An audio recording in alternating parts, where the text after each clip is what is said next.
this week on the Black Mind Games podcast. It's me and Josh, and Allan's a fucking piece of shit because he's not here yet. And then Ben's a dirty person. That's so harsh. Dang. Man. He's such a horrible person who's super political. It makes me political as such. He's very political, guys. He's very political. This is not a monster of my own making. Even though it is. But that's besides the point. But we got Josh here. He's the best person. Yep. Some would say he's the Tom Cruise of the podcast. I don't know if I'm Tom Cruise. I'm definitely not as insane as he is. I need a soundboard. Because literally, you know how when what's it? The guy who was Batman, what's his name? Fucking crazy. He was also the crazy guy in American Psycho. Christian Bale. Yeah, Christian Bale. When Christian Bale was making the role for the crazy guy in American Psycho, he was trying to find, good people to be like that. And he said that when he looked up videos and talked to Tom Cruise, he felt that there's nothing behind his eyes. Like, he's so dead.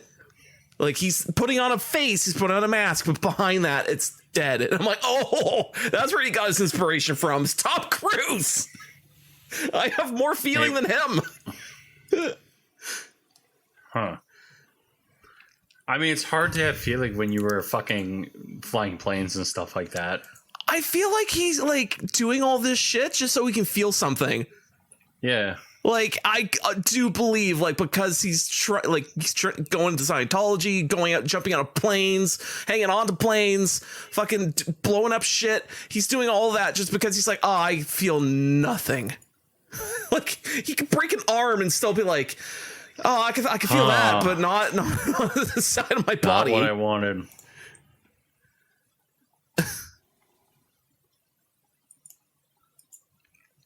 Yeah. Yeah.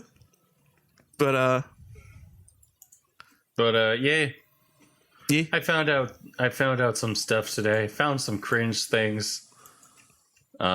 Such as the Columbine kids apparently have Rule 34 of them. What? They have gay Rule 34. Oh boy. Of course, why not? Yeah.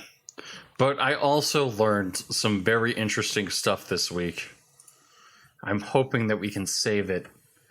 But in looking at the topic list, I guess we got to talk about it. Are we talking about that stupid Pride thing, mod thing? Why would we talk about that? I don't know. Okay, well, let's talk about it. Nexus Mods banned Pride flag removal mod. So your game could be 50% less gay. And then the mods are like, no. Well, the funny thing is the gay community got really upset about it, but I go on Pride. I go search up Pride, and you can switch the American flag for the Pride flag very quickly. Yeah. So it's like, I don't know what you guys are kind of upset about. I mean, I don't know. Like, I don't know. Like, I guess, like, at the end of the day, it's just like, you see the Pride flag and just go, whatever. That's basically, well, I'm like, it's sad because it's like, why would anyone give a shit? Maybe it gets to a point of, like, you just say, oh, maybe it'll go cringe. But at the same time, if I even see an American flag, I'll say cringe at the same time. They're both equally cringy. I mean, the Americans are just full of cringe. Twitter has made everything cringy. Yep. Just everything. Yeah. Everything just sucks nowadays. But yeah, so this sparked a fight where everyone was like, man, I can't believe this guy. I can't believe they banned him over removing of the Pride flag. And then the story deepens because the user apparently was a troll account. Oh, really? Yeah. Well then. Yes.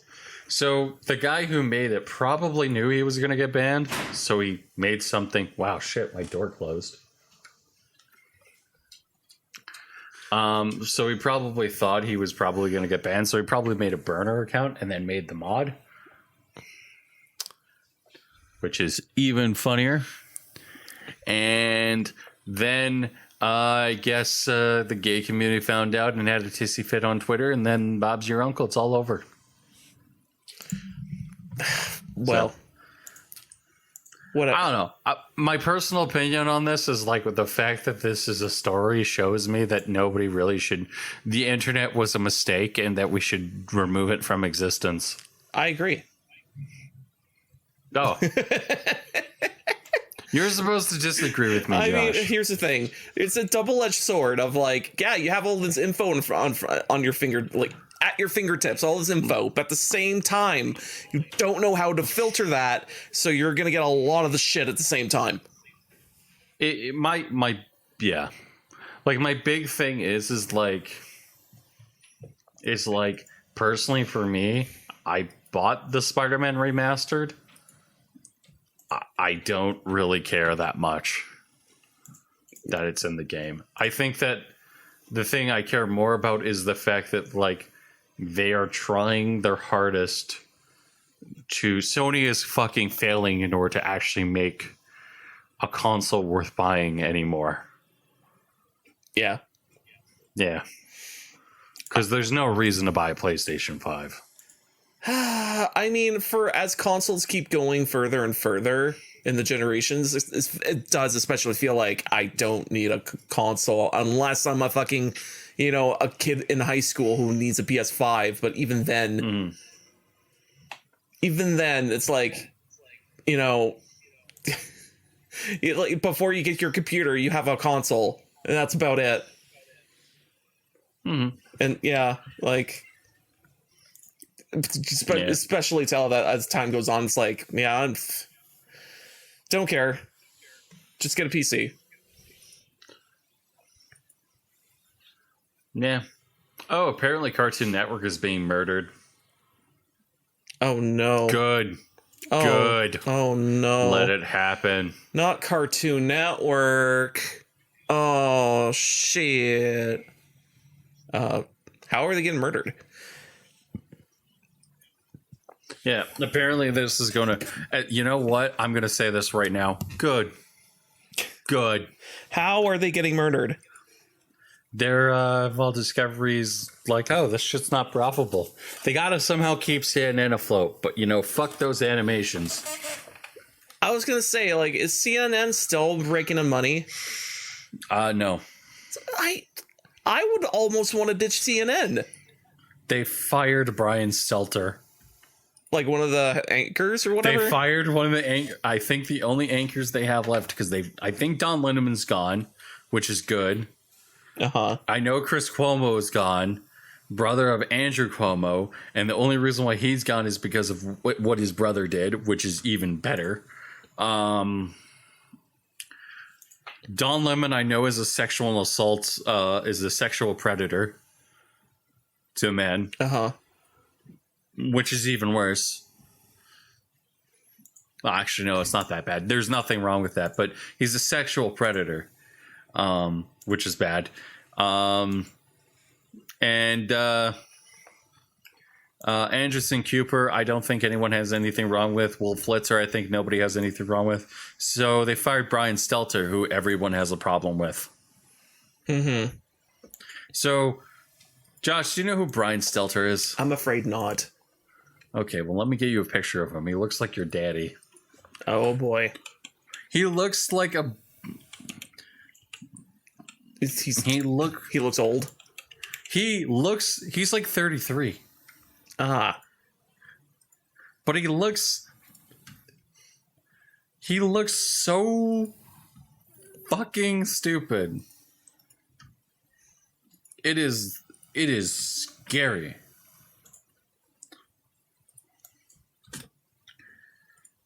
Here you go. There's a picture of him. So they fired Brian Stelter, And I guess they feel as if Cartoon Network's not worth it, and they're killing Cartoon Network. Which, you know, I gotta say though, CNN they should really take CNN around back and, you know, pop the bullet in there. But I guess that's not happening. I mean, here's the thing: Cartoon Network has more staying power than CNN ever has. So if they cut the cord with Cartoon Network, I would think Cartoon Network would be better off. I think, okay, here's what I would like them to do. Uh-huh. And this is just me saying this. Uh-huh.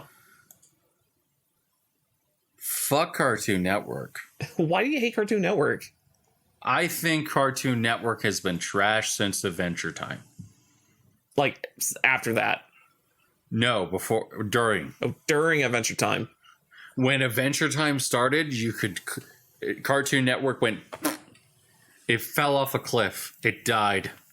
They shot it out of a cannon. The only good show on Cartoon Network was Adult Swim and Toonami. I mean, they brought back Toonami. Yes. So make the network just Adult Swim shows. Bring back Megas XLR. That's what I want. I also agree with that. Megas XLR is probably one of the weird and better shows they ever had. Yeah. But like, I don't know. I would think if they did like, all right, we're getting rid of this, I'm thinking like you're gonna just cause like 3 other networks to show up and you're gonna steal more of your money. Yeah. Like that's all that's gonna happen. I personally think that we're going to the streaming wars, and that's shit, and I hate it. Oh, I know. Mm-hmm. It's gonna be absolutely wonderful. Mm-hmm. And you're just gonna, anyways, you're gonna open up that bottom drawer of your desk, pull out that very dusty pirate hat, and you're like, guess we're coming back to old days, old friend. Yeah. It's like you blow off all the dust off of it. You're like, shit. Oh, fuck. Okay. Put it on. Let's do this. Yeah.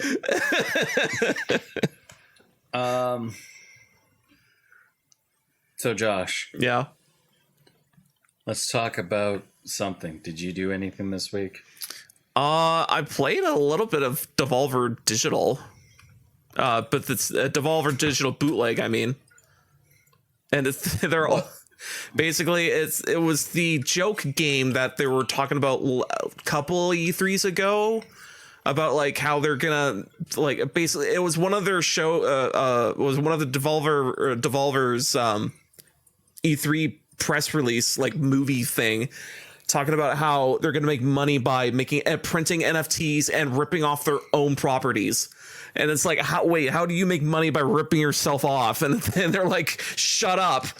And they put it out anyways. And it's basically just mini games of their own games that they put out, like Enter the Gungeon, the Hotline Miami, like basically all of the, like the main properties at that time. They just made smaller versions of that, like a devolved Nintendo game versions of it, which is pretty neat. Although some of the gameplay is also very similar to Nintendo games, because especially for Enter the Gungeon bootleg, when you're shooting, you can't rotate. You're stuck in one angle. So you're basically had to run around the room, kite them a little bit, and then get in that one shooting angle and just keep shooting at that one angle constantly. You can't. So you're stuck in like a friggin' side shifting of shooting. And another one is I played a lot of Hotline Miami, although it's called Hotline Milwaukee. So played that one, and that one was entertaining because the enemy placement and what the enemies are were just like randomized, and sometimes you can get a dog holding a gun and it would shoot at you. And you're like, this doesn't. Oh, yeah. I'd be like, that doesn't make sense, but I do believe in the trailer they even pointed that out. That doesn't make sense. I believe in bootleg greatness. Yeah, like and also there was the Ape Out or Ape, the ape game that had a whole lot of jazz and you could killing the fuck ton of people as you're trying to escape. Oh, I think it was called Ape Out. Ape Out? I think so. I gotta look that up now. Yeah, Ape Out. So Ape Out, yeah, like Ape Out was the one that you're trying to escape because they imprison you and you're just running through kind of like office buildings and stuff like that, trying to get back to the jungle.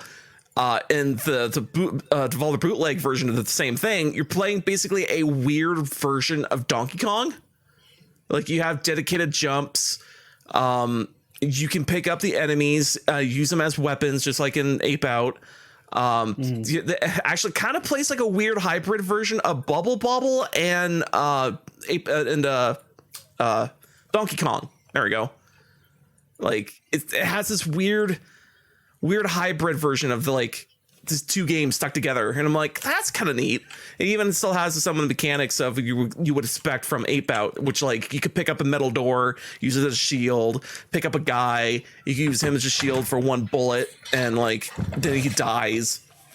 And also and yeah, like still has a lot of the features from the original game, and I'm like, that's super cool. I like that. I like those details.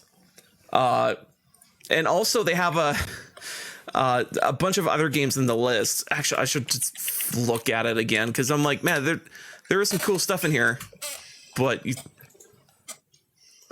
some of them are locked away as 2-player titles, which oh really? Yeah, not great. Although I assume I could just cheese it and get achievements that way. Probably. Enter the Gungeon. Hotline Milwaukee, Ape Out Jr., Shooty Boots, Loof Rousers 3, Absolver is in here, but it's a 2-player only, Cat Game, and Piku Niku Ball Stars, 2-player only.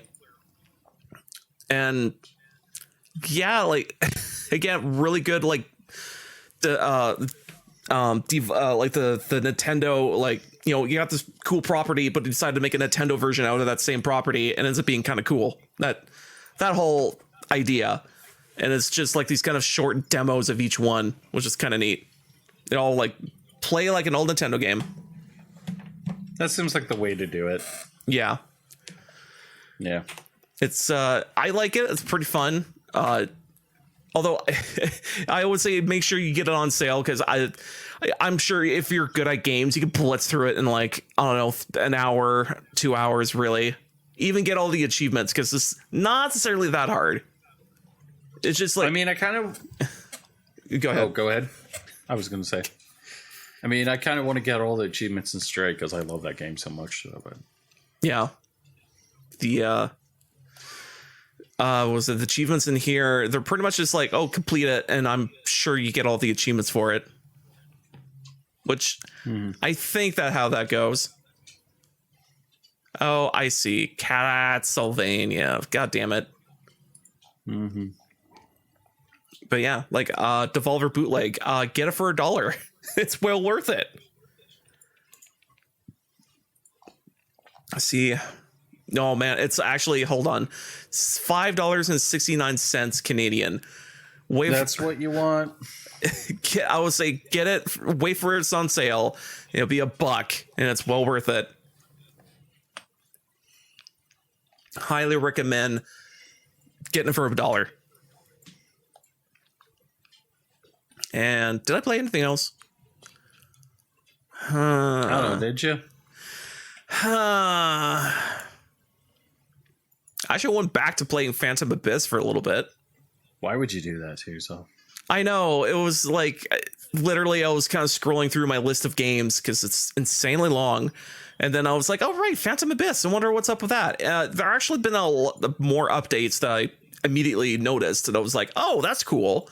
Of like, you can see the players' names that are running through the map with you. So now it's not just nameless ghosts. You can actually be like, oh, that's probably, you could be like, oh, that's a friend of mine. He died in this level as well, or something. Or oh, you can like, because people who are playing this more often than me are basically just whipping through it and going like, oh, you can tell who knows what they're doing and who doesn't, simply because of like how they die and where they died.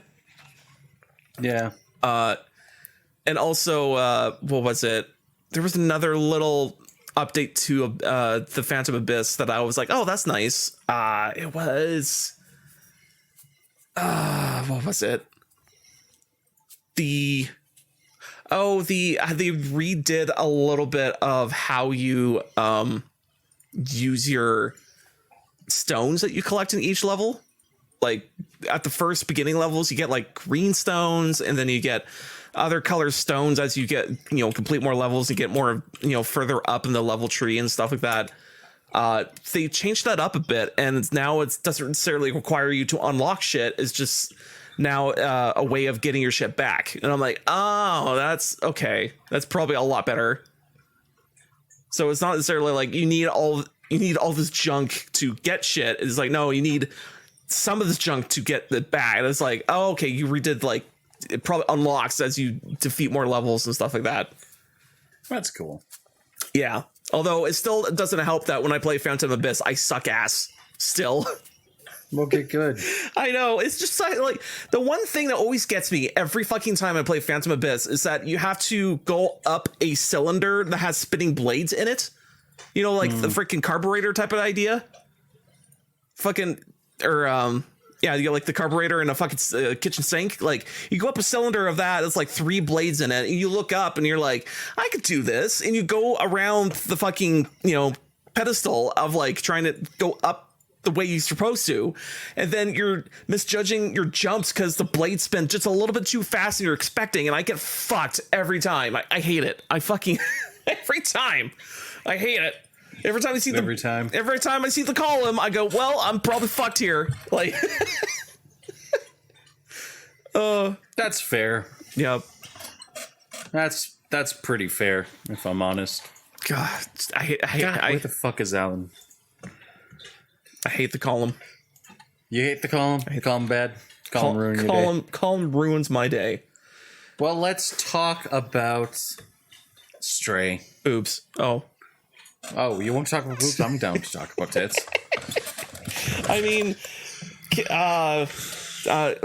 we could talk. I'm looking forward to eventually calling a Twitch streamer live on air and saying the words "nice rack" and "tits." Oh dear. See ya.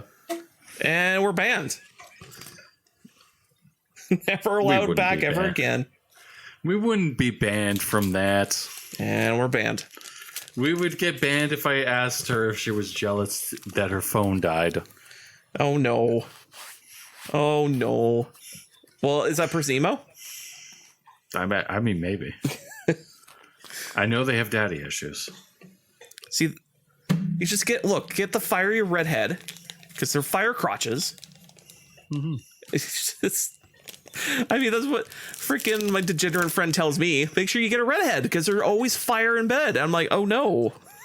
Oh no. That just sounds like a fun time. I'm not. I mean, yes, but then I'm like, oh no, not sure if I could compete with that. I don't. Oh dear. I mean, you know how there's casual sex. I'm pretty sure they play on competitive sex. Yeah. Competitive sex. Yep. Is this like competitive racism that Ben talks about? Competitive racism? Yeah. What's his concept? Fuck casual. He said fuck casual racism one day. We're doing competitive. And I'm like, what is this? Is it like speedrunning and shit to try and get the N-word in Call of Duty? No, actually, when you say that, I actually think of this album cover of a music I listen to on YouTube, because I think it's super brutal.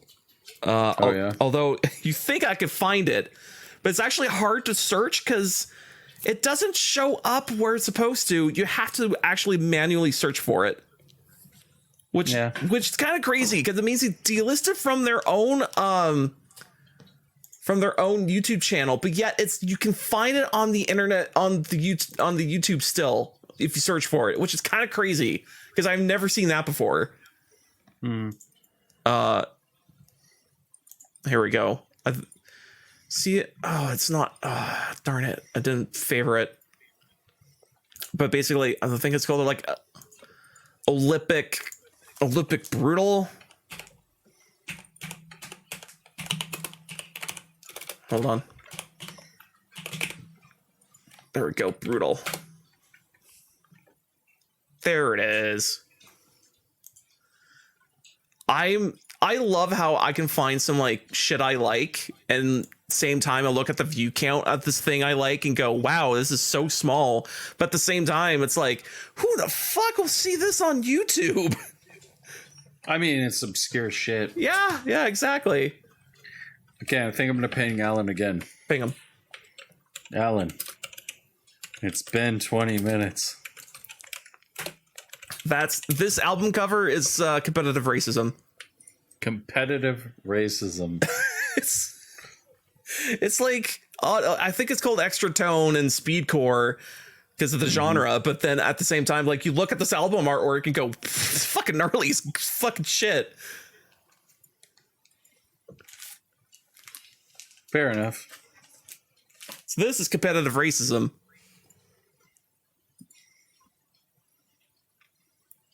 Yeah. Competitive racism's pretty unique. And fucked up. Oh my god, the man logged off. Did he now? Oh my god. Did he stop playing Cult of Lamb? Yes. Cult of Lamb? Did he see our messages now?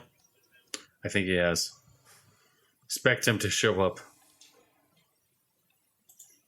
Maybe he shows up.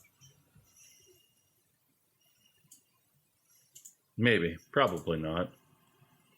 Give me a moment. Going to be a washroom and then hopping on in a bit. Okay. Shall we talk about something really great? Oh, what? Should we talk about Stray? The cat game? I love the cat game. I mean, we could talk about cat game. I love the cat game more than I love Tomboys, and that's saying a lot. That's saying a lot. I'm joking. No, Stray's a great game. It's fantastic for the $4 that you pay for it. You'll probably love it. And it does enough. It does enough to make it worth it, but get it on sale. I was gonna say, how fast did you finish it? I got it done in about, let me look. Too busy looking at things. Research topics. Like, I played in total 5 hours and 5.4 hours. So we'll say 5.5 hours. Okay. So 5.5 hours I played. So like almost sitting. Yeah. Oh.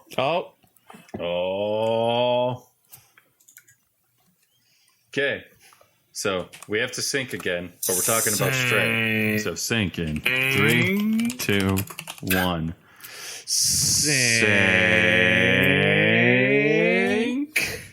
I don't know. I haven't played it. Okay, boys and girls, we're back and talking about Stray. We have Allan here. Allan, what's your opinion on Stray?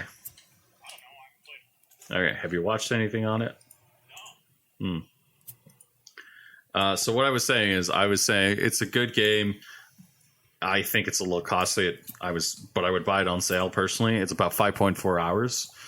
That story, by the end of it, you know the ending. Or by the end of it, you know the ending and it's coming a mile away. And it doesn't hold back its punches, and it's a very good short story. If that makes sense. And it's very appropriate for the time, I think. I think it's a very interesting story. with how they handle a lot of the characters and how they handle who the characters are going for and who they're trying to be.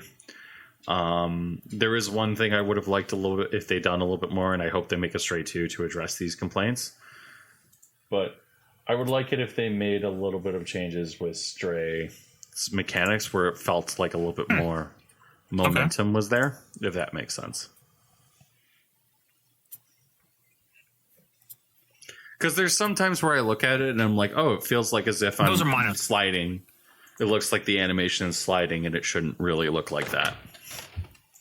Yeah, that's your concern. There's polished things that could be fixed. Nothing wrong with that. And that's all I'm saying. Yeah.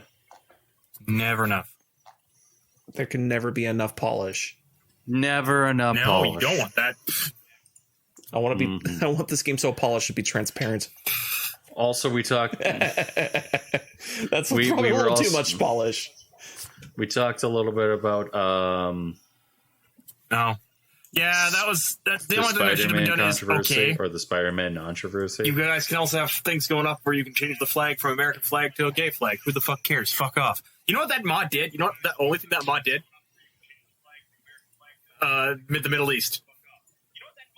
So that's in the game. Switch it over to. Pick it up with the developers. Yeah. What else do we talk about tonight?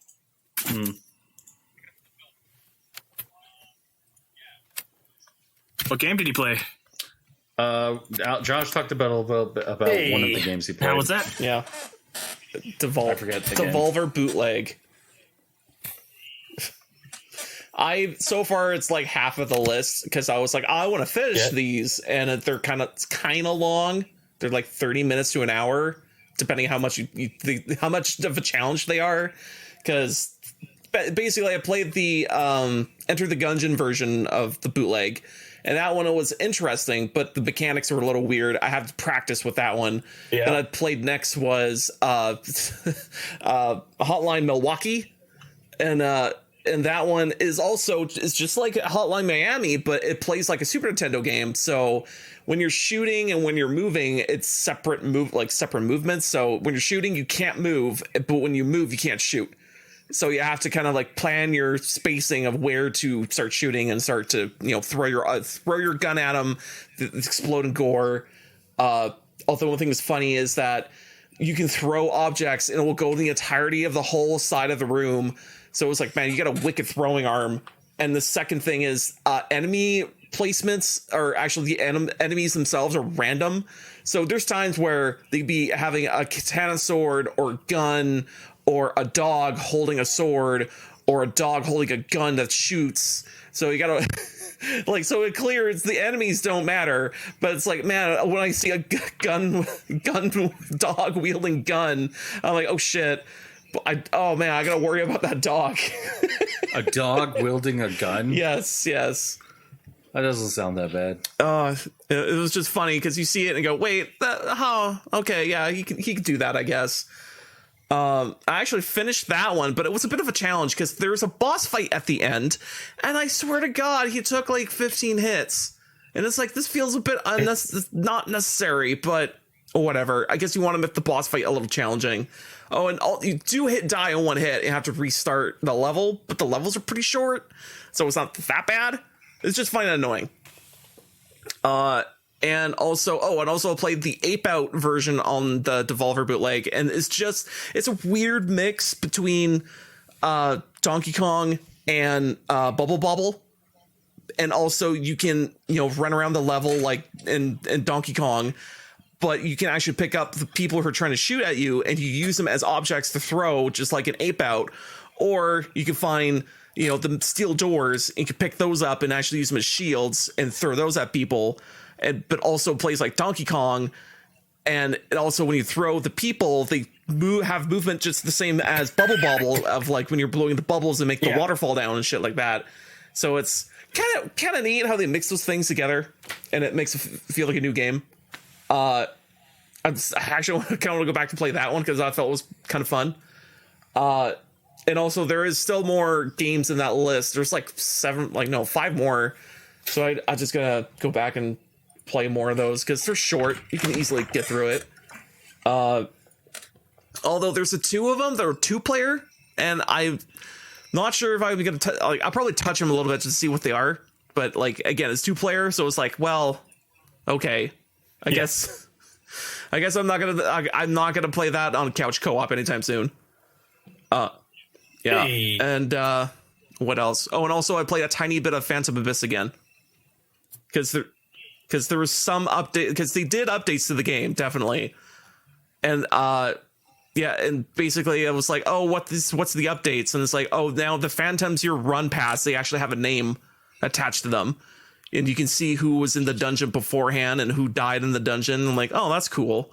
It's like it's more fleshed out of like the ghosts you travel past and who was there in this dungeon beforehand, and also the and how the gems work in the game. They changed that up quite a bit because before it was like I think you used the gems to unlock shit, and now it's you use the gems to return shit, which I think it makes more sense. But I don't know. I have to play it a bit more. And I think that's all the games I played. But yeah, I think that's about it. And and Jeff I have a game to talked talk about about. Stray. That's the reason why I'm late, because I thought we were going to be starting at 10. Yeah, That's why well, we did talk. Jeff sent me that message. I was like, oh, yeah, I still got like 30 minutes. Come on, I can just keep going. And then it was like, it was 20 minutes. I was like, oh, you wanted to start now. Oh, okay, give me a minute. I just fucking finished up something and logged out of the game. I will say that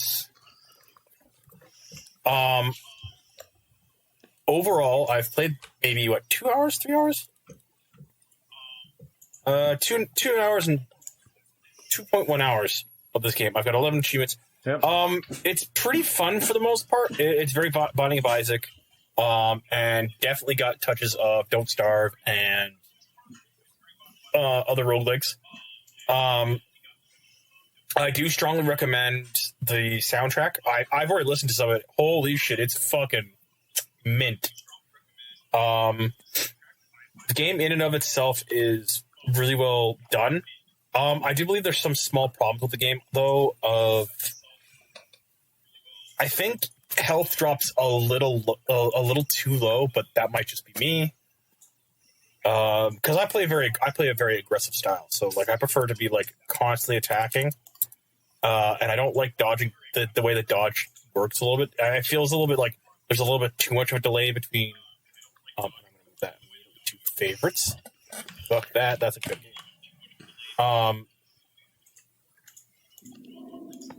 Of like you roll, you get a half second before you can swing. I do like the variety of weapons though. There's the axe, which is more damage, but at half rate. You have your standard sword, which is like 1.25 damage at 1 speed, and then you have a fast attack weapon, which is 1.25 damage at 2 speed. And so everything like it's very well balanced out like that. But then you have branching type of weapons as well, which is you have vampiric weapons, which means as you hit something, you have a chance of getting health back. If you have a toxic type weapons, which means if you hit someone, you might get health back. It's actually really cool.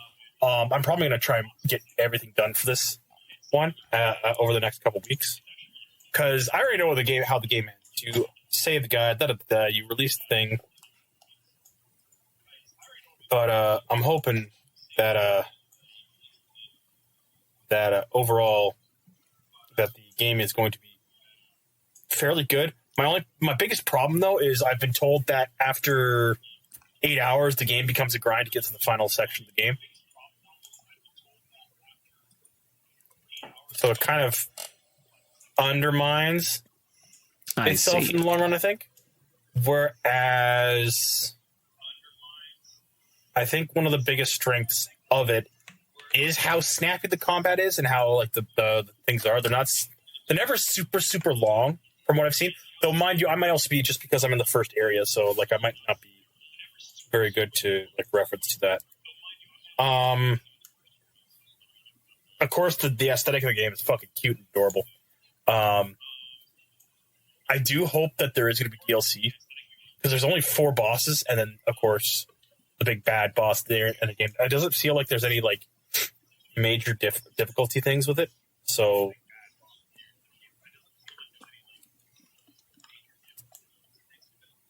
beyond that, right now, so far, it feels good. It plays well. I have played a bit of. All I'm hearing is reasons to download and play the demo of Cult of Man. Oh my god, what is it? Of MechWarrior 5. I've discovered something. I've discovered a mod. Hey Jeff. Yeah, you played a lot of MechWarrior with mods. Jeff. Hmm. Did he fucking walk away and not tell us? Okay. You fucking cunt. there? Yes, I'm. Oh shit! I muted Jeff, myself because the dog was barking. I have now installed on MechWarrior. Where?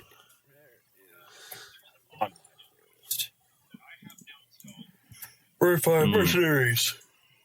Community hub. Not community hub. Workshop. It is a mod called Sounds of the Inner Sphere. And I promise you sorry, Sounds of the Succession Wars, I think is what it's actually called.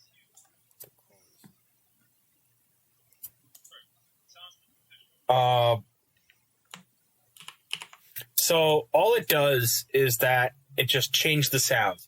So you know how like PPCs, all the weapons kind of sounded a little bit off. So I was playing with a Griffin 1S, and I was like, all right, I got the mod installed, and I took a shot, and the beam just didn't go in the boom. They're like, boo. I was like, oh, you sound right. And then I fired the LRM missile launcher, and I was like, it made it. You know how LRMs are actually supposed to whoosh before you hear the roar? You hear that. There's a whoosh the whole time that you fire the 10 LRMs. I was like, ooh, I don't have any solid kinetic weapon, like autocannons or rifles yet. But, oh man, like, it's so good. I strongly recommend it. I also discovered that with the 2 starter set, the 2 kits. I just fucking had it open. Fucking stupid game. The 2 DLCs, Call of Arms and Kestrel Lancers. Call of Arms, of course, adds different type of knuckles and stuff like that, and like melee weapons, stuff like that. But I also noticed that it each of the DLCs actually gives you a different gives you an additional starter point for the game. So if you go to careers, you can find your different careers. Kestrel starts you in the start of the Fourth Succession War, where you serve with the Kestrel Lancers, and you start off with I think 8 mechs already unlocked. And then the Call to Arms ones I think starts around the same period. Ooh. And you start off with I think 6 mechs unlocked, and you get to deal with all that fun jazz. Then you have, of course, all the 5 major house starters, starting positions, which is Davion, Yao, Merrick, Steiner, and Krita. And I think there's one more. Can't remember. I think there's a total of 8 starts, but I might be wrong. And each one has a different list of starting mechs. Steiner, which is the one I played, starts off with a Griffin 1S, which is a laser LRM boat, 2 commandos, and a Locust, the 1S, which is the Steiner version. And then you have the Commando 1, 2D, and the 3... the 1, and the Commando 2D. The 3D and the 2D. Which are just slightly varied configurations. And it's actually, like, pretty cool. It's like, hey, yeah.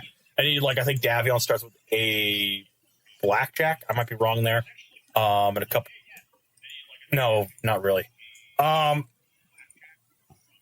The best and every faction starts off with something a little bit different. They all start off, I think, with a medium, except for Krita. I think Krita has nothing but lights, which is funny, because I think they have 2 generators a spider, and I think not a locust. What's the other one? Maybe I think they have 2 generators, a spider, and a.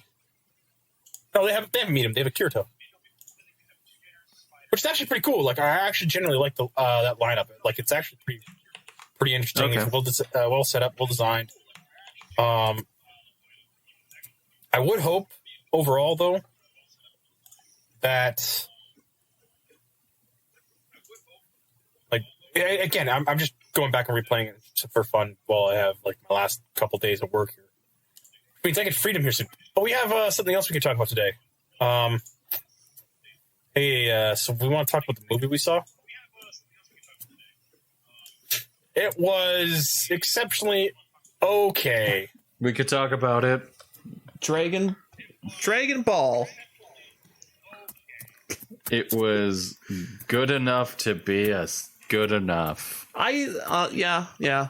Like I would say it's like 7, 8 out of 10. Like it's not the most mind-blowing movie. If anything, it's a safe movie.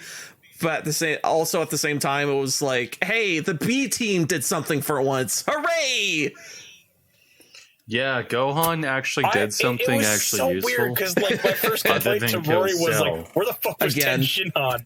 Because he's my favorite character. Like him and Krillin are like my 2 favorite characters from Dragon Ball and Dragon Ball Z.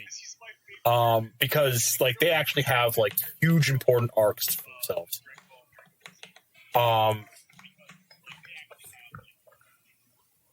Tenshinhan is super important because he literally with the delay to buy time for Goku to show up to save the day. And Krillin does a really big important thing in multiple fights where he's present for every fight possible. He's there for Frieza, he's there for Vegeta, he's there and Nappa. I don't think he was there for Rats, and Rats I think is the only fight he's not there for. No, he's actually there and he fights. But the problem like is and this is something I have a problem with Dragon Ball with, is that all of the secondary characters don't get to do anything. Because you have Piccolo, Goku, Gohan, and Vegeta as your 4 go-tos. And even then it just becomes 2 because you go to Goku and Vegeta first. And that's what I think Super kind of lacks, is they don't actually do anything with other characters. Like in Super, I've actually watched a scene that made me really love the fact that Krillin is in the show. Goku has to like assemble a team to fight in the multi-dimensional fighting contests, which all these weird things. But so he gets to go.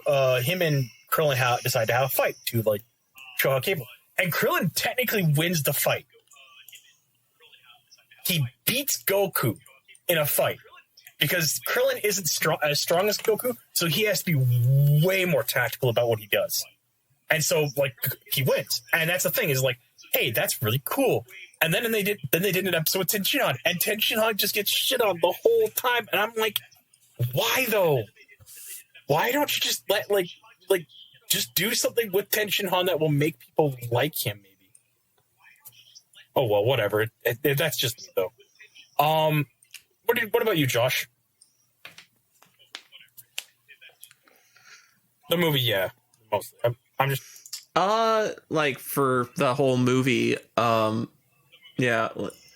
Josh called something very important. Yeah, I called out something like when we were sitting down and we're watching the previews, and I'm like, I looked over to Rory and I said, 7 or 8. "Oh man, I can't wait for the taint shot in this film." And like the first one, he was just like, "Yep," and I was just like, "Yeah, that's about right." And then it was immediately followed by another one. We're like, "What?"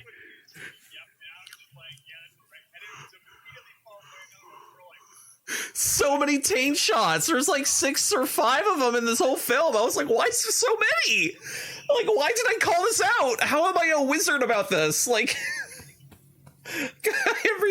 I just think about it and I'm like, man, I'm too good at this. Wow. I keep calling them out.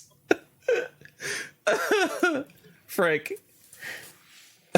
Just, man, yeah, like, another funny thing is, like, even in the like, towards the end of that big dramatic battle there was another taint shot, and I'm like, man, someone's liking taint. I don't know who's drawing that in, but someone's like, we could put that in there. We need more taint shots. Yeah. Oh, man. Like, I will say, I did like... Oh, boy. I really did like some of the fights. Yeah. They weren't just energy blasts everywhere.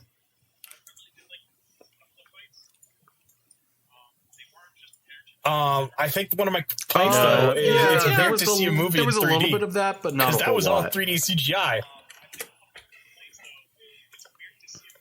No, I sat down the moment that movie started. I There was was like, a few what the fuck points is you could this tell, movie but doing in 3D? other than that, I was like, straight up and down. That was my thought when I was watching that movie. I was like, why is this in 3D? Why isn't this just animated 2D? Like, because Broly was animated in 2D. Same with Golden Resurgence and Battle of the Gods. I think those were 3D. Were like, but they used 3D as like an asset to help them with it, which I think is fantastic. But my biggest complaint about it though is that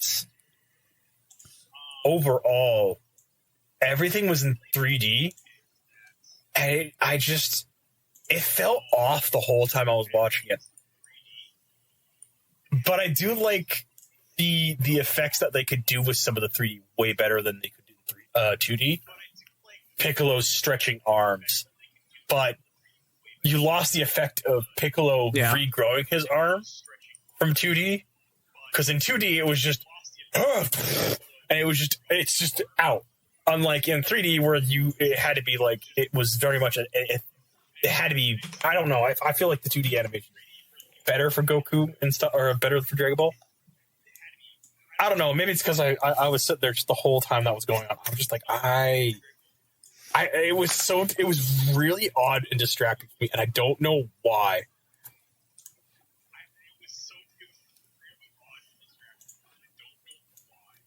I found it to be okay. Like, I in my head, I just was like, oh, it's just cheaper just to whip it out in 3D, probably. But they still went through the work of making it look like a fucking 2D animation. Like, there was certain points I just kind of forgot it was 3D. And I was like, oh, yeah, right, it's still 3D. But I was like, oh, it did all their work to make it look just like the fucking show. So it's like, it's not that bad. But at the same time, it's like, yeah, sure, it's whatever. It's 3D. I feel it was like at least passing grade of like, hey, there's times I forgot. You did a good job. Like, for me, it was fine. It was perfectly fine. There's not much to grumble about. Well, that's the thing is, like, for me, the movie was just okay. To nitpick. Like, it was no Broly remake, Broly 2.0, whatever they called the other movie, where they decanonized the original Broly movie to make a much better Broly movie. I think overall, though, one of the things that bothered me the most about that movie is just kind of how weird some of the animation was, or well, some of the choices for animation. I'll go with that word. That'll be better. Which is that, for the most part, it seemed like they were trying to do something with the idea of, like, again, like, this is a little bit of spoilers, but yeah, let's go into it. You want to get into it? I feel it's so weird, dude. The fact that they brought back Cell, it was cheap. It was kind of cheap. It's just that. But I mean, like, you I could sat say there, this is imperfect Cell. Like, I don't mind the idea of like Cell coming back as like a thing, but it almost feels like the idea of the Red Ribbon Army coming back is actually like a really cool idea to like, hey, we're going to do this as like a grounding set to like reintroduce, like bring back some of the older characters and then do something with them. Like where Gohan has to get like Goku and Vegeta are off world with Broly and stuff like that. Gohan is basically the Earth Defender. And so he has to step up to the occasion with Piccolo Ten Shinhan, Krillin, and you don't just diminish them as like side characters of the they're just called upon when Goku needs extra muscle and stuff like that. But with I don't know, maybe the best way to look at it is I'm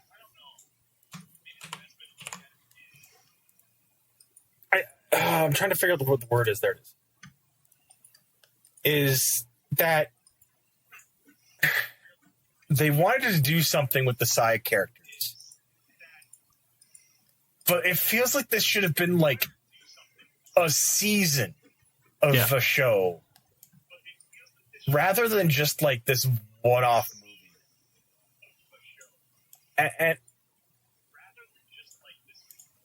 well, it feels like it should have been the it feels like as if it was a saga animation of the show.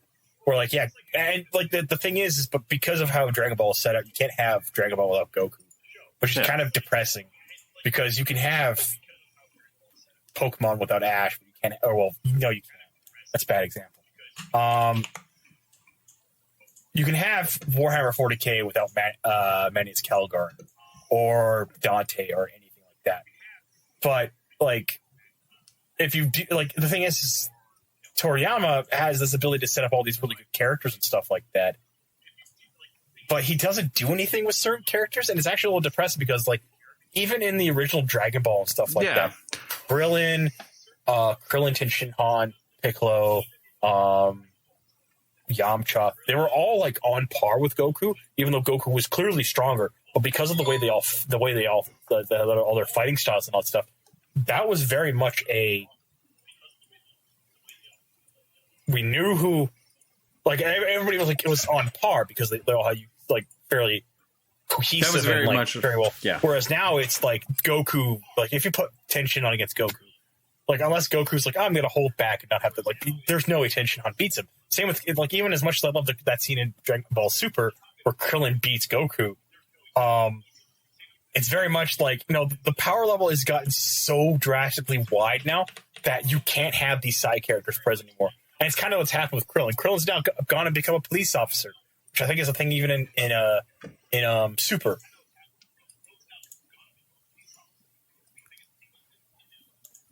In Dragon Ball Super, Krillin is a police officer. I have no problem with that. Like that's the thing. He's like, still in the animation. He's still in the show though. Like for me overall, I have no problem with that idea of just, hey, here's this character. He's gone off to do this. He's growing. Like I actually have no problem with the idea of Krillin having a job on the side and stuff like that, and paying for money and stuff like that. But it just feels like kind of like you diminish a character a bit too much now. Like Krillin is there just to be like the butt of a joke, and Krillin should never be a butt of a joke. Same with Ten Shinhan. Ten Shinhan should never be a butt of a joke. Yamcha, as much as I love him, should be the butt of a joke because he was always the weakest member of the Z Fighters.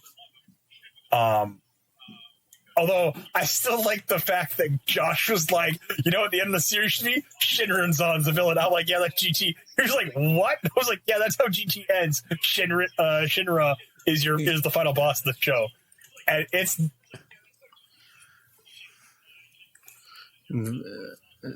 Well, Shinra basically creates a bunch of Dragon Ball fighters. Like, I wish it was that simple, but yeah, if I recall correctly.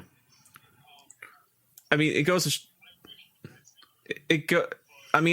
show that, like, how I haven't been paying attention to the series at all.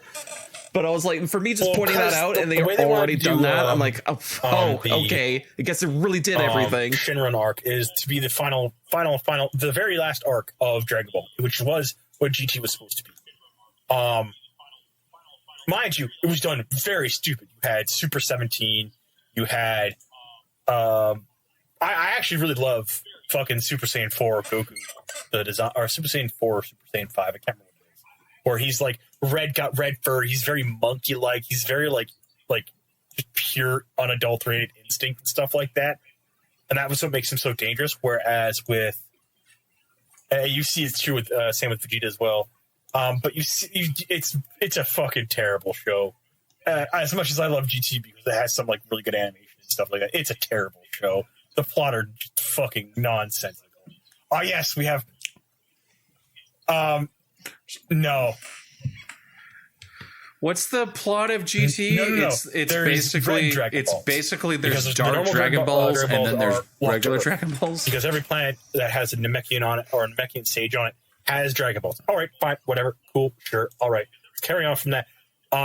But the flip side to this is that the red Dragon Balls are universal. And if the planet that uses the wish doesn't reassemble them and lock them on their planet again, that planet's going to be destroyed.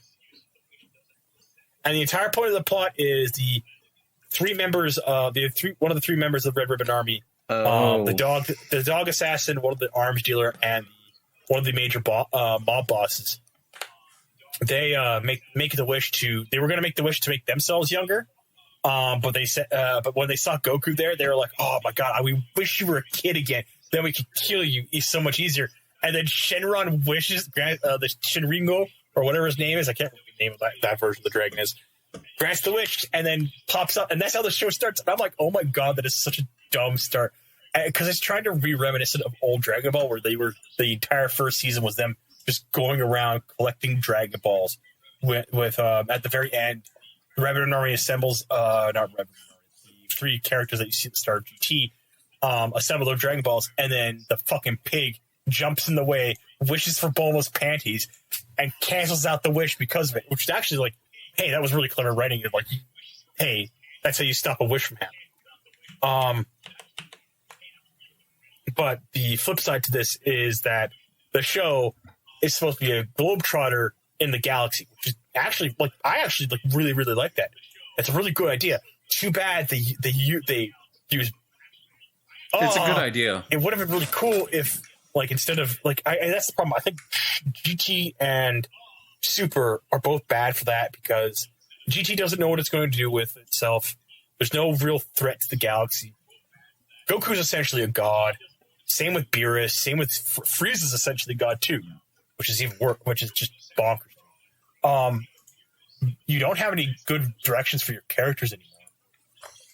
So, what Super should have been is maybe like scaling back instead of a scaling up.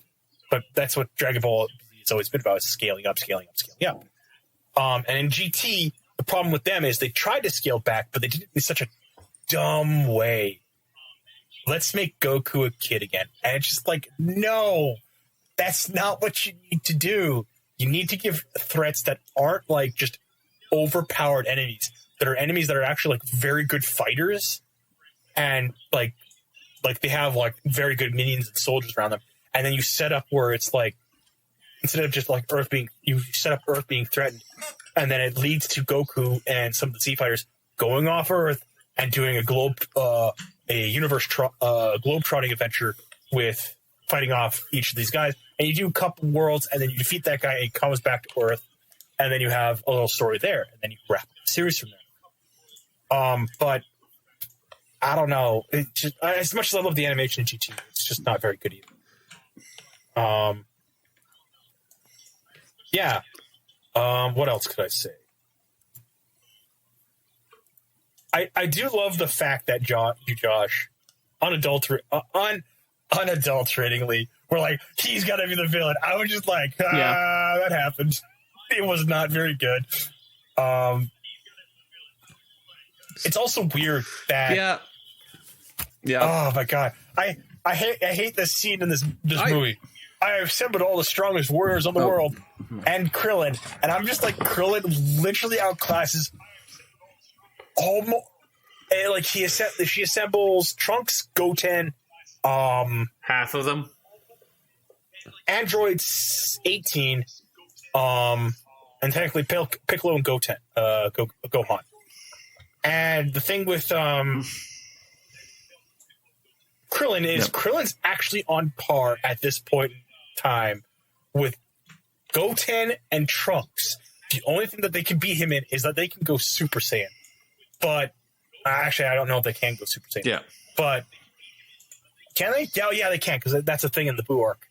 It's also where like they got the really cool talent of like that is their thing. I'm so happy that that's their thing in the show. Their big thing is the fusion ho dance. Yeah, well, that's the thing is like the ability lasts forever. I do like how they fuck it up and they're still doing it. They're the goddamn fat version, and they're still. I like how they're still strong, but they're just kind of useless. Yeah, I have a couple of issues with the movie, and I'll say this much right off the bat. But yeah, no, they do a lot of stuff that works really well. The thing I don't like about the movie, though, is like the animation. I feel like as if it would have been better as 3D. I think Allan said that already. Man, like, yeah, it would have been better as 2D. When they do it, they do so many pan shots, and you're like, that's the thing with 2D. 2D, you have to be very economic with what you're doing. This would have been better as Whereas 2D. 3D, you can do like lots of sweeping pan. Like there are some shots that like they do something, and I'm like, I don't know how I feel about that shot.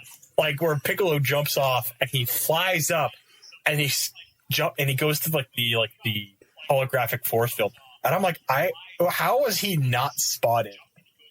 How is that just not a thing that happened?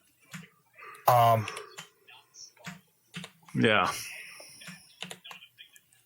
And then and then there's convenient plot elements. The last where it's like I almost would say that the entire like Red Ribbon Army deserves.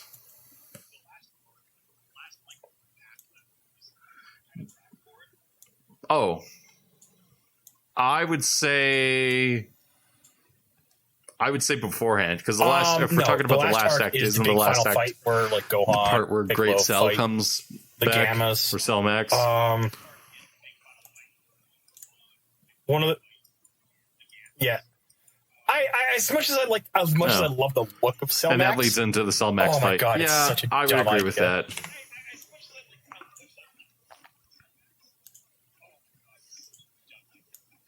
It is.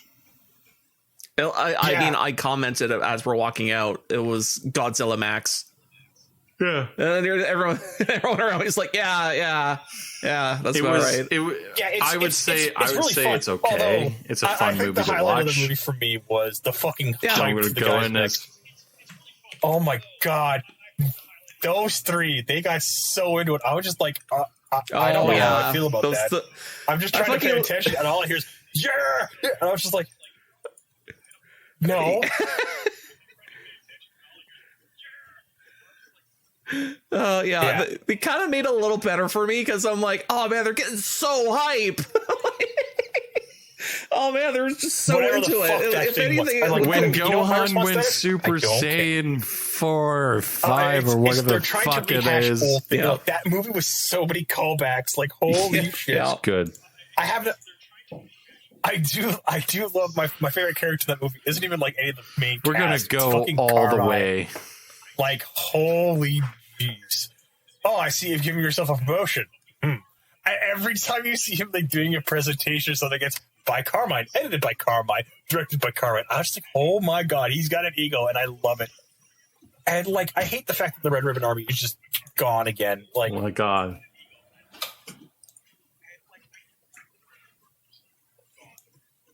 Yeah, they kind of brought it in, and then they're like, "Not shit can." They're like, "I don't know." I like the idea that like the red should have been a thing. It should have been more of a staple thing, but whatever. The red pharmaceutical company is actually like as a front for fucking Red Ribbon Army reassembly. That's actually a pretty clever idea that would have been really cool and seen explored out and like built up and developed.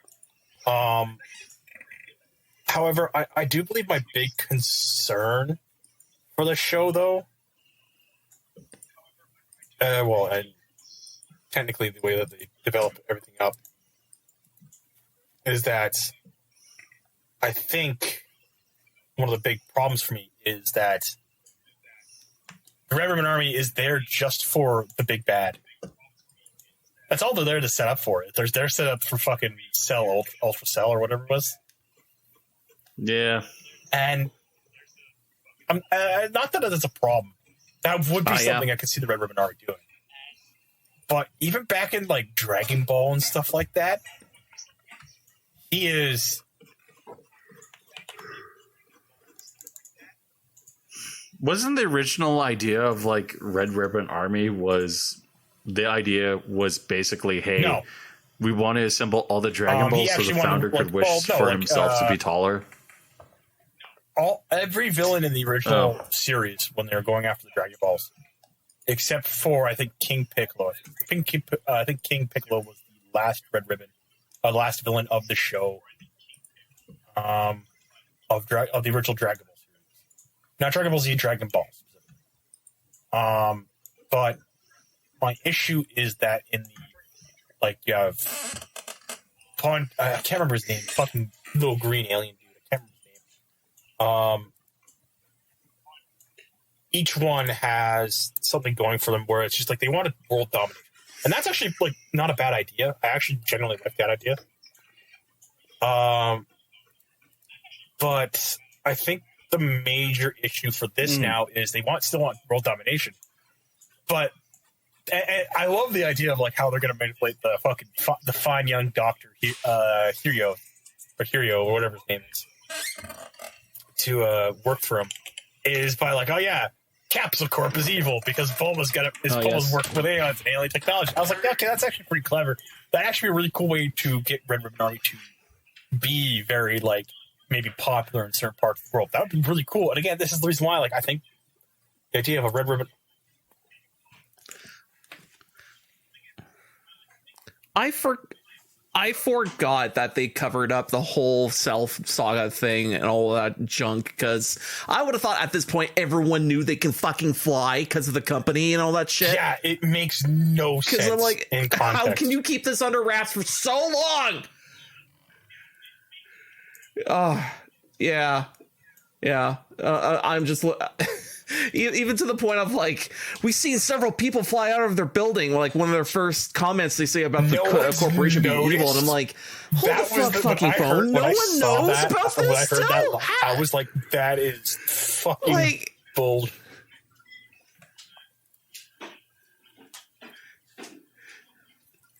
I'm gonna say that this universe doesn't have internet somehow.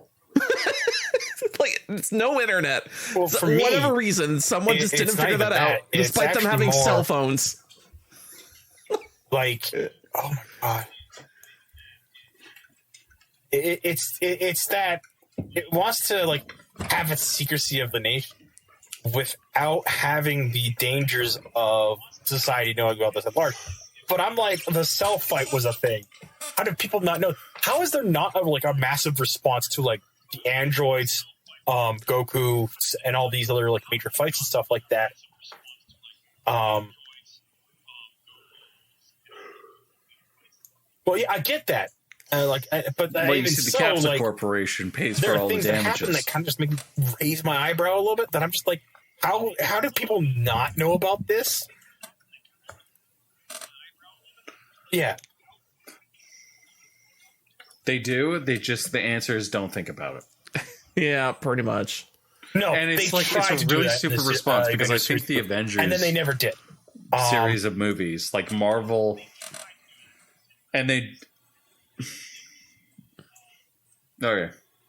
I mean, let's say they did the right thing in the series and actually let the world know that we're superpowered gods on this planet and we're just. Yeah, this is what we do.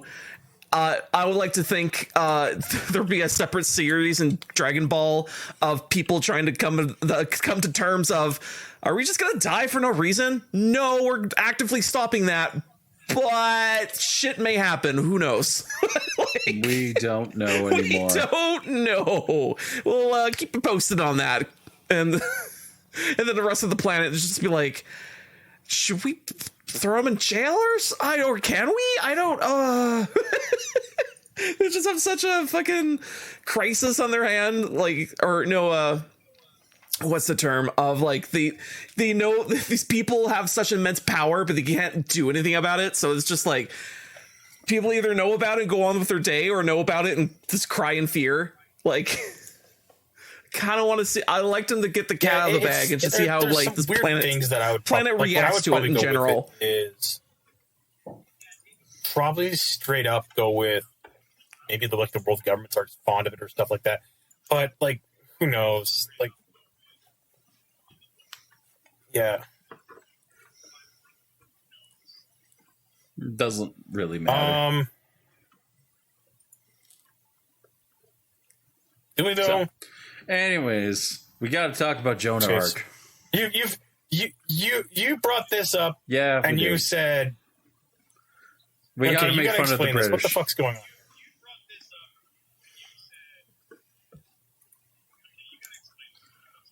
Okay, so it's very simple. Okay, the British have won.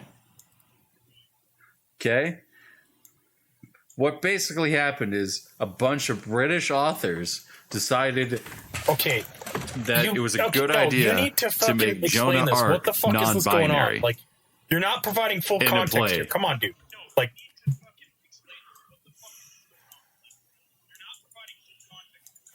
give me a second. You should have had this ready before we started this shit. Actually, I think I have. I thought I did. Jeff, how could you? I know, it's weird. It's awful. Thought I did have it already. Give me a second. Joan of Arc. Shit.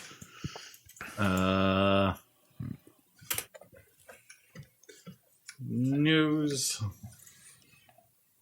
Okay, come on. Like, distorting the image of Jonah Arc. Wall Street Journal.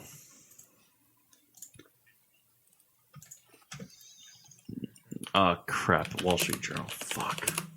Okay, Pink News. We have to go through Pink News, I guess. God damn it. Here you go. So here's the Pink News article sent to you, Allan, and I'll post it in topic list. So basically, a new play, Shakespeare Globe Theater, Joan, imagines Jonah Arc as a queer figure who uses they, them, gender-neutral pronouns. Because those can't assume gender roles in the Middle Ages worked like. Yeah. No, we know what the gender roles were like back then. Fuck off. This is such a controversy because, in all major concerns, though, is that the idea of Jonah Arc being fucking they them is such a nonsensical thing.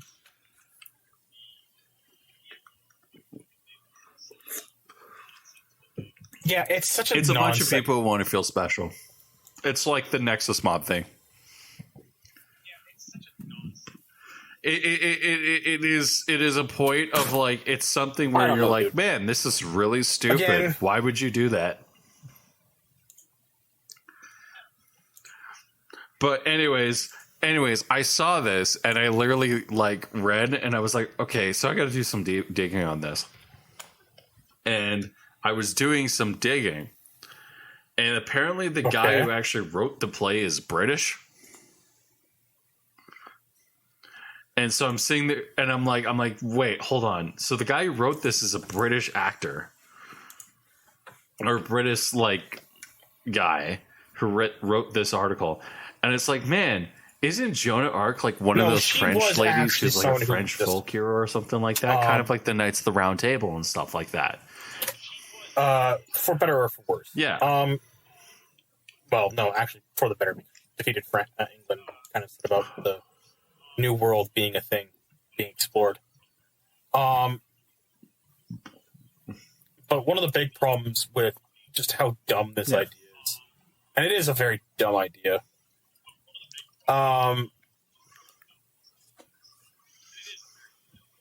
It generally is just fucking stupid.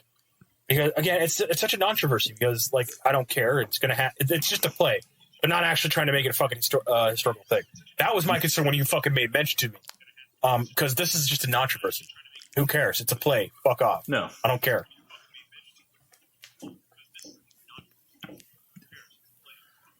I mean, the reason I care is because I just find it funny that they felt the need to remove women. You know, that's actually a pretty good notable point. historical woman. Holy shit, that's based. Who actually Holy shit, that's really based. From a play that like should really be about a woman. Like, I don't know, dude.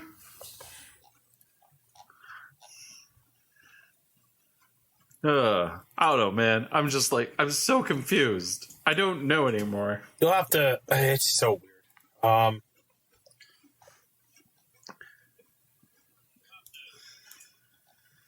Yeah. Also, I guess Klaus Schwab is a little upset too, because Klaus Schwab sat there and he announced that there is an information warriors from the News Punch, which I don't know is an accurate news source. I assume it's not, so we'll go into this topic with a grain of salt. But Klaus Schwab, the headline is, WEF announces recruitment of information warriors to control the narrative on social media. That one's actually a little scary because I'm not going to say Klaus Schwab is like the most controversial person in the world, but when his website hosts the words, "You will own nothing and you will be happy," talks about eating bugs, and generally is like really crazy shit, like you will live in a pod. Eventually, I end up having to sit there and go to the conspiratorial websites and go, is this actually real? Find out. Is this actually happening? Should I be concerned? Yeah. I don't know. I just wanted to talk a little bit about Klaus Schwab because that guy's a fucking sociopath. I don't know. I think that's basically it. Josh, do you have any topics that you want to talk about that are not game related? Nope. Okay. Well,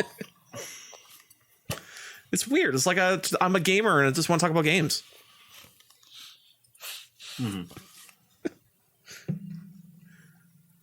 Okay.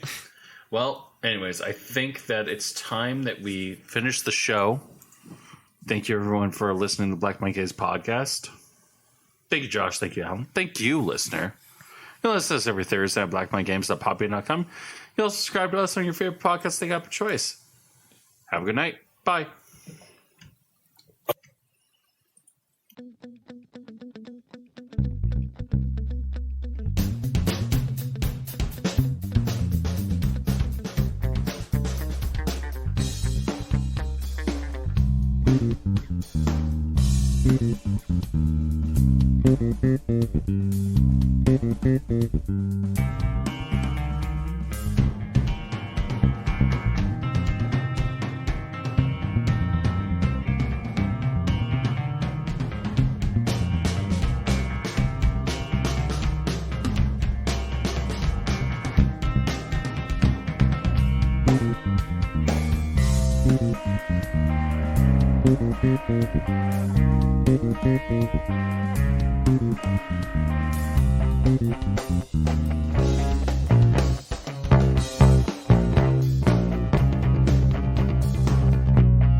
You weren't recording your reactions to my stupidity? How dare you?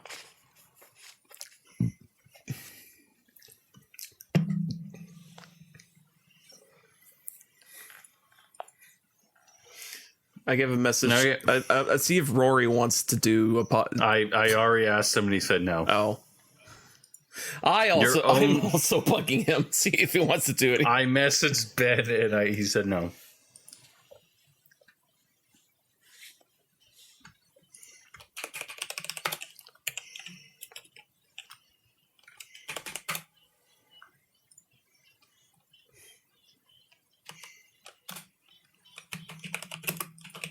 Sure, give me a bit. Wow, now okay. Well, let's...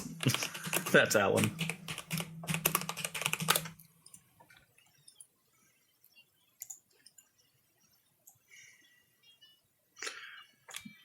Do we want to just not record while we sit there and talk? Here, I'm going to send you a shitpost. You're going to love this shitpost, okay? You're going to love these shitposts. Oh, no. You'll love it. You'll love my nuts. You'll love my nuts. And my dick. And maybe my cock. We don't know about that, though.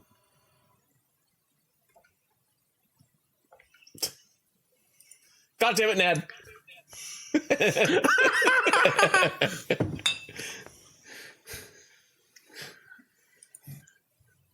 Hey, look, it's literally pouring.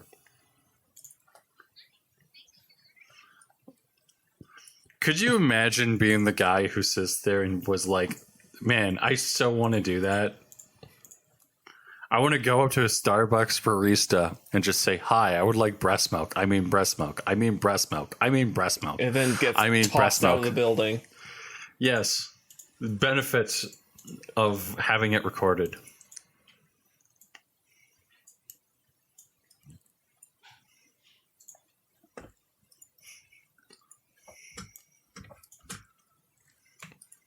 Here you go.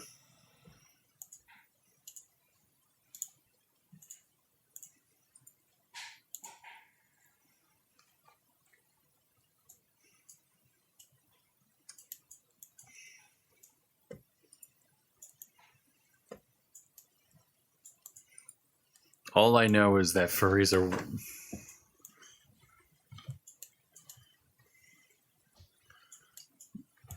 All I know is that there is no God. Also, here's another shitpost for you that you'll love. There you go.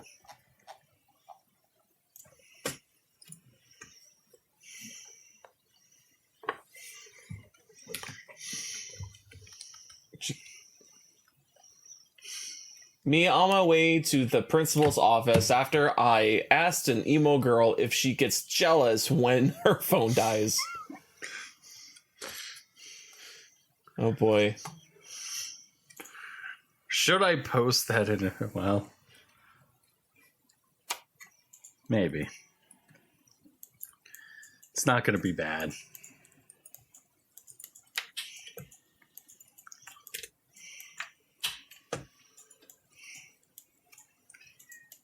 But yeah.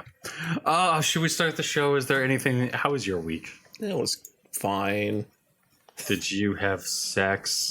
Fuck, man. I wish that I would... I know what you did on the Saturday night. Not it was sex. not as good. It was not sex. Not sex. We did the opposite of that. Yeah, it was a fucking cock and ball fest. Fucking sausage fest. I really hate how I completely predicted.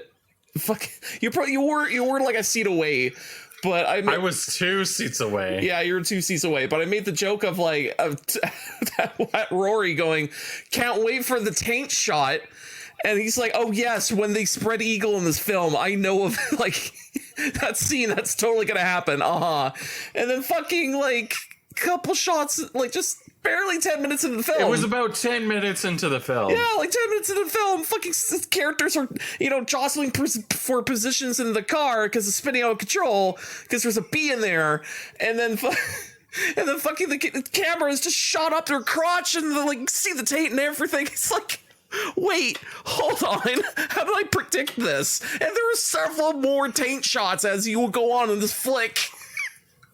Like, how am I such a wizard at predicting these taints?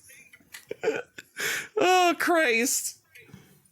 Oh god, it's just funny how I was like, yeah, I can't wait for the taint shot. And there's just 1, 2, 3, 4, 5. Well, anyways, let's start the show and then we'll talk about dicks and cock And Dragon Balls. and Dragon Balls. Oh dear. The cats want the Dragon Balls, let me tell you. No, no, it's either food you eat or it's like a food you eat or sexual thing. But who knows? Mm-hmm. It could be anything. Even a sexual thing.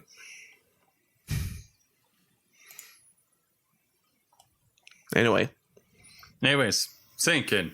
3, 2, 1.